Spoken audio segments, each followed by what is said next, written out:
You ever hear someone complain about something so small that it shows everything they've been hiding? That was Robyn Brown standing in front of Kody's houseplants. She looked at them and said, "It's white and it's not big enough." That one comment, said so casually, showed a bigger truth that so many of us had felt but couldn't put into words until that moment. Hey everyone, welcome back to Sister Wives. I'm Mara, and if you're as interested by the fall apart of this once close family as I am, make sure to hit that subscribe button and write your thoughts in the comments below. Trust me, you're going to have a lot to say by the end of this one. Let's be real. The house problem wasn't just about walls and how big it was. It became the clearest example for what was really happening inside the Brown family. A family that started with 4 wives, almost 20 children, and a promise of being together and sharing life, all slowly falling apart under the pressure of playing favorites, emotional tricks, and the quiet power moves of one woman.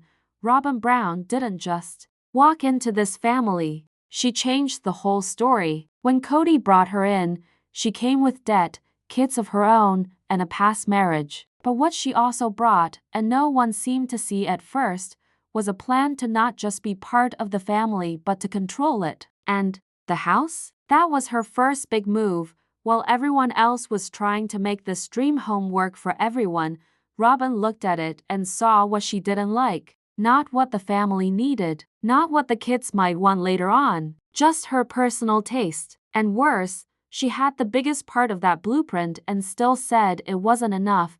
That wasn't about design, that was about being the boss. And in that moment, it became clear this wasn't a 4th wife asking to fit in. This was someone trying to take over. And once you start seeing it that way, everything else starts to make a lot more sense.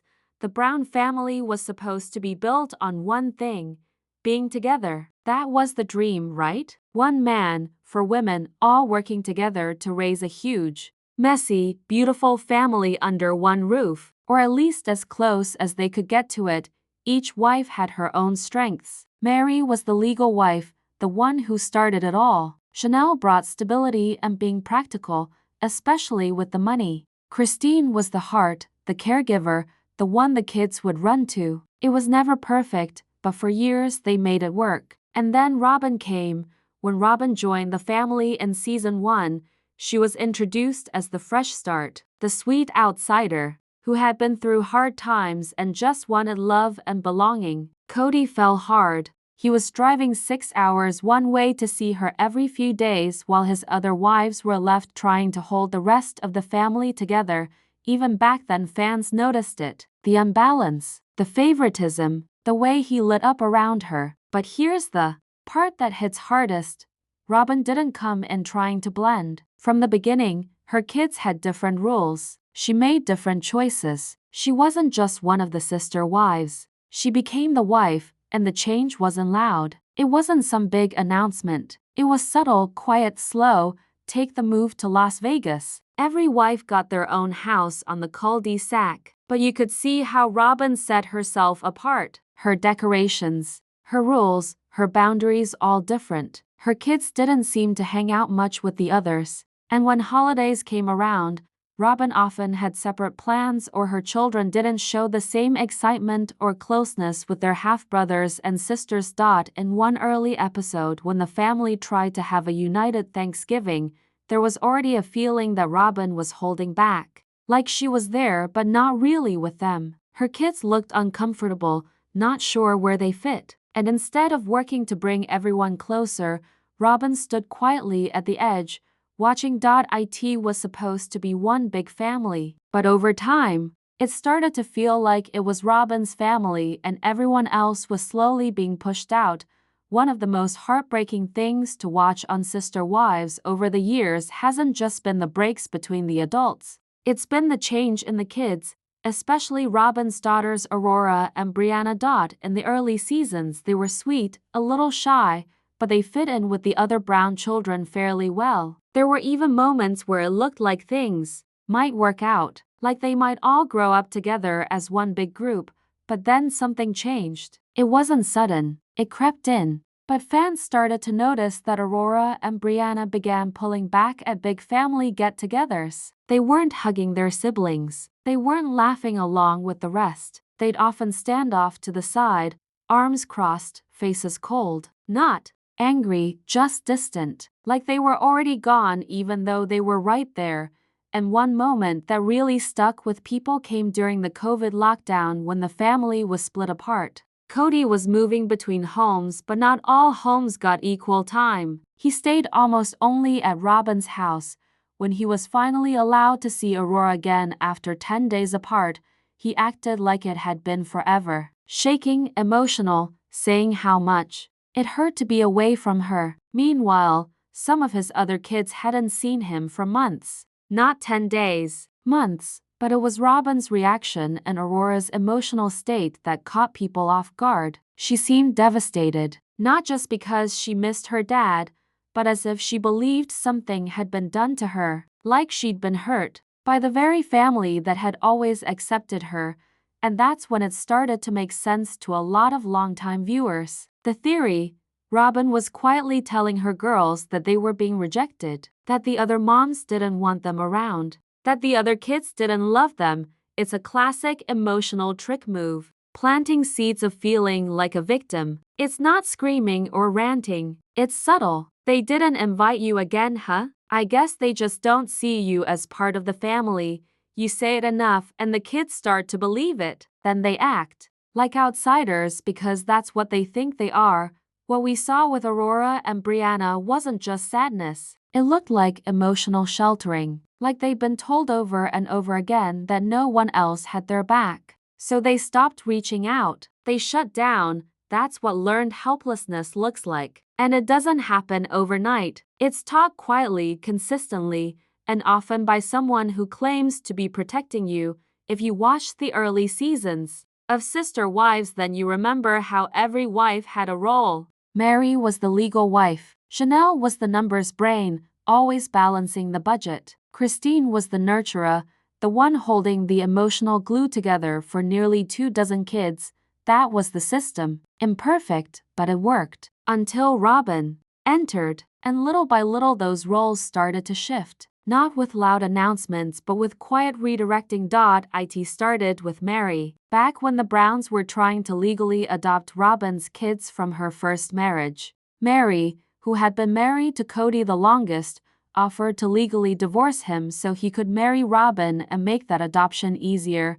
That scene, the one at the lawyer's office, Meri looked like her soul was being ripped out. Her voice was shaking, her face hollow. But Robyn? She cried too, and somehow her tears took over the moment. She made it about her pain even though she was the one getting help from the switch, and once that paper was signed, something changed. Robyn didn't just become the legal wife, she started speaking for the family more, taking the lead in interviews, gently correcting the other wives, becoming the voice of reason. It wasn't loud, it wasn't aggressive, it was persistent. Then came the money. When the family moved to Flagstaff, Chanel, who had always been the financial anchor, slowly faded into the background. Suddenly, Robyn was talking about her boutique, her budget needs, her purchases. Fans noticed that the family finances seemed to tip in her direction.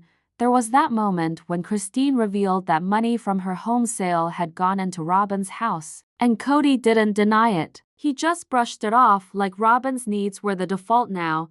And what about Christine? She was the heart of the family, the one who mothered everyone's kids, birthday parties, home-cooked meals, emotional support. That was her lane, but when Robyn came in, she didn't try to share that space. She hired a nanny. Let that sink in. While Christine was raising a village, Robyn was outsourcing motherhood. And yet she wanted the title of the perfect polygamist wife. Over time, she didn't have to push anyone out. She just let them burn out. She let Meri stay legally erased. She let Chanel be sidelined.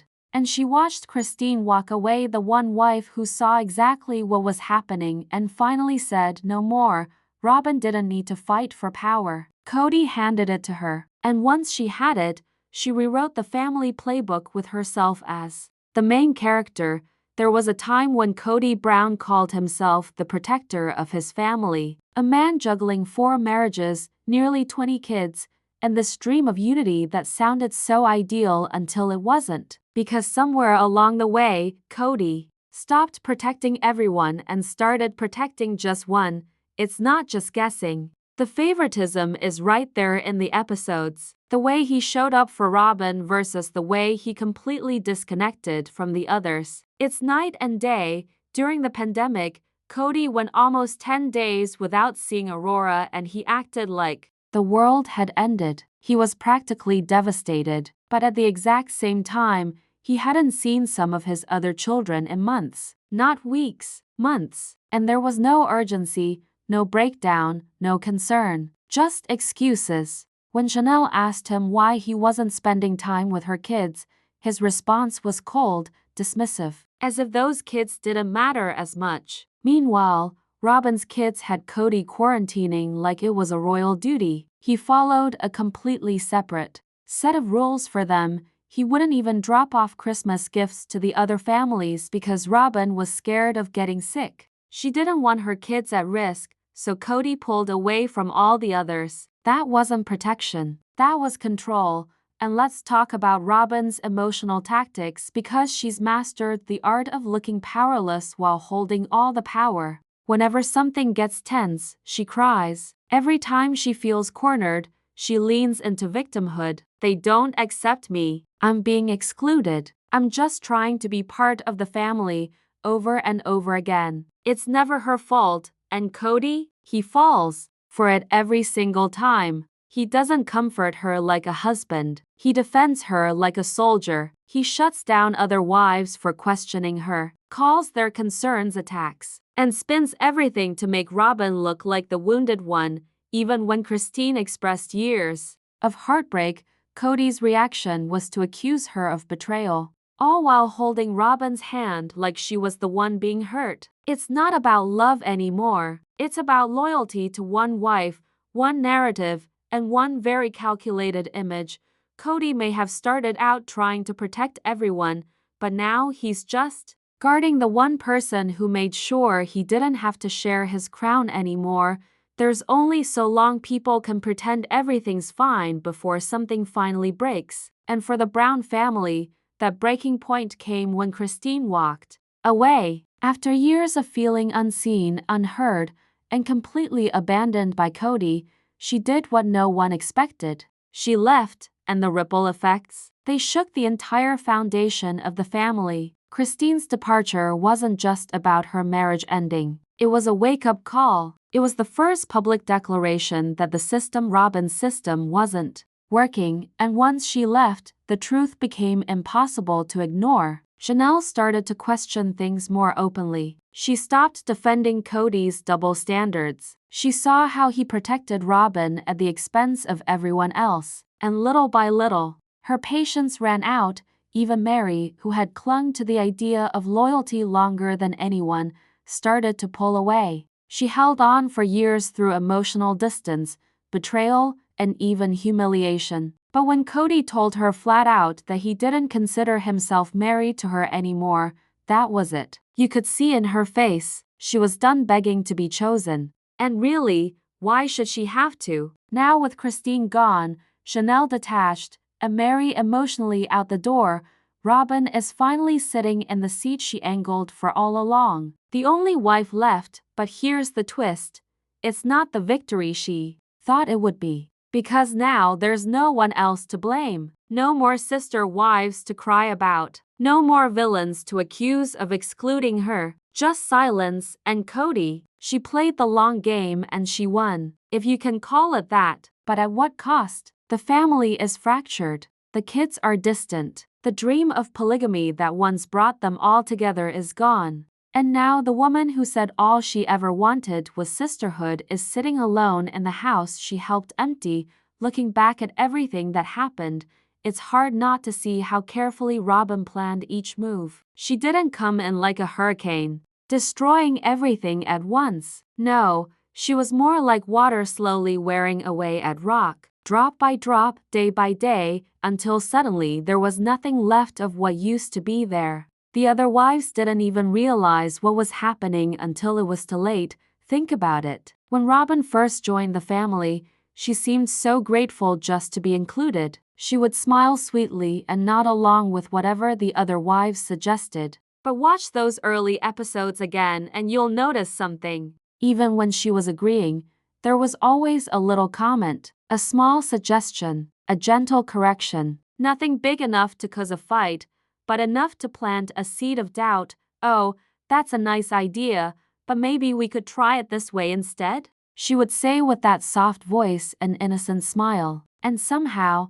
her way always ended up being the way they went. The other wives thought they were making decisions together, but really, Robyn was quietly steering the ship in her direction. The whole time, she was smart about it too. She never made herself look like the bad guy. Instead, she made herself look like the victim. When the other wives would get frustrated with Kody's favoritism, Robyn would cry and say she never asked for special treatment. She would act confused and hurt, like she couldn't understand why everyone was upset with her. And Kody would rush to comfort her, making the other wives look mean and jealous. It was like watching someone play chess while everyone else thought they were playing checkers. Robyn was always thinking 3 moves ahead, setting up situations that would benefit her later on. She knew exactly what buttons to push and when to push them. She understood that in a plural marriage, the wife who controlled the husband's emotions would eventually control everything else too, and the saddest part, the other wives genuinely cared about her at first. They welcomed her with open hearts. Christine especially tried so hard to include Robyn and make her feel like part of the family. Janelle shared her financial knowledge to help Robyn get on her feet. Even Meri, despite her own struggles, tried to support Robyn during difficult times, but Robyn took that kindness and used it against them. Every time they showed vulnerability, she stored that information away for later use. When Christine expressed doubts about polygamy, Robyn would later bring up how Christine never really believed in the lifestyle. When Janelle talked about feeling overwhelmed with work and kids, Robyn would suggest that maybe Janelle wasn't as committed to the family as she should be. She turned their honesty into weapons and their love into ammunition. And the worst part is, she did it all while maintaining that sweet, innocent facade. To anyone watching from the outside, Robyn looked like the perfect polygamist wife. Patient, loving, supportive. Meanwhile, the other wives looked angry, jealous, and difficult. But here's what Robyn didn't count on. The truth has a way of coming out eventually. You can only manipulate people for so long before they start to see the pattern. Christine was the first to wake up and realize what was happening. She saw how Robyn had systematically isolated her from Kody and the family. She watched as her own children became strangers in what used to be their home. When Christine finally left, it was like someone had turned on a light in a dark room. Suddenly, everything became clear. The favoritism, the manipulation, the slow erosion of the family bonds, it all made sense. And once one person spoke the truth out loud, it became impossible for the others to keep pretending everything was fine. Janelle started to see how she had been sidelined and pushed out. Meri realized that her years of loyalty and sacrifice had meant nothing. The older children began to understand why they felt so disconnected from their father and why family gatherings always felt strained and awkward. Robyn's strategy had worked perfectly for a long time. She had managed to become the favorite wife, the legal wife, the only wife that really mattered. But in winning the battle for Kody's attention and affection, she had lost something much more valuable: the respect and love of the family she claimed to want to be part of. Now she sits in her big house with her perfect decorations and her carefully controlled environment, but it's empty of the one thing she supposedly came looking for: sisterhood. The other wives are gone, their children barely visit, and even her own kids seem isolated and unhappy. She got everything she said she wanted, but it turns out that getting it meant destroying the very thing that made it worth having in the first place. And Kody, he's left with the wreckage of what used to be his family, wondering how everything fell apart so quickly. He doesn't seem to understand that it wasn't quick at all. It was a slow, deliberate process that he helped along every step of the way by choosing to see only what Robyn wanted him to see and believe only what she wanted him to believe. The truly tragic part is that it didn't have to end this way. Plural marriage is difficult enough without adding manipulation and favoritism to the mix. But with patience, genuine love, and real commitment to treating everyone fairly, it could have worked. Other polygamous families have managed to create loving, stable homes where all the wives and children feel valued and included, but that would have required Robyn to actually want what she said she wanted, to be part of a family rather than to control one. It would have meant putting the good of the group ahead of her own desires and working to build bridges instead of walls. Instead, she chose the path that led to power and control, even though it ultimately led to loneliness and isolation. So now we're left to wonder, was this always her plan, or did she just get caught up in the competition and lose sight of what really mattered? Did she set out to destroy the Brown family,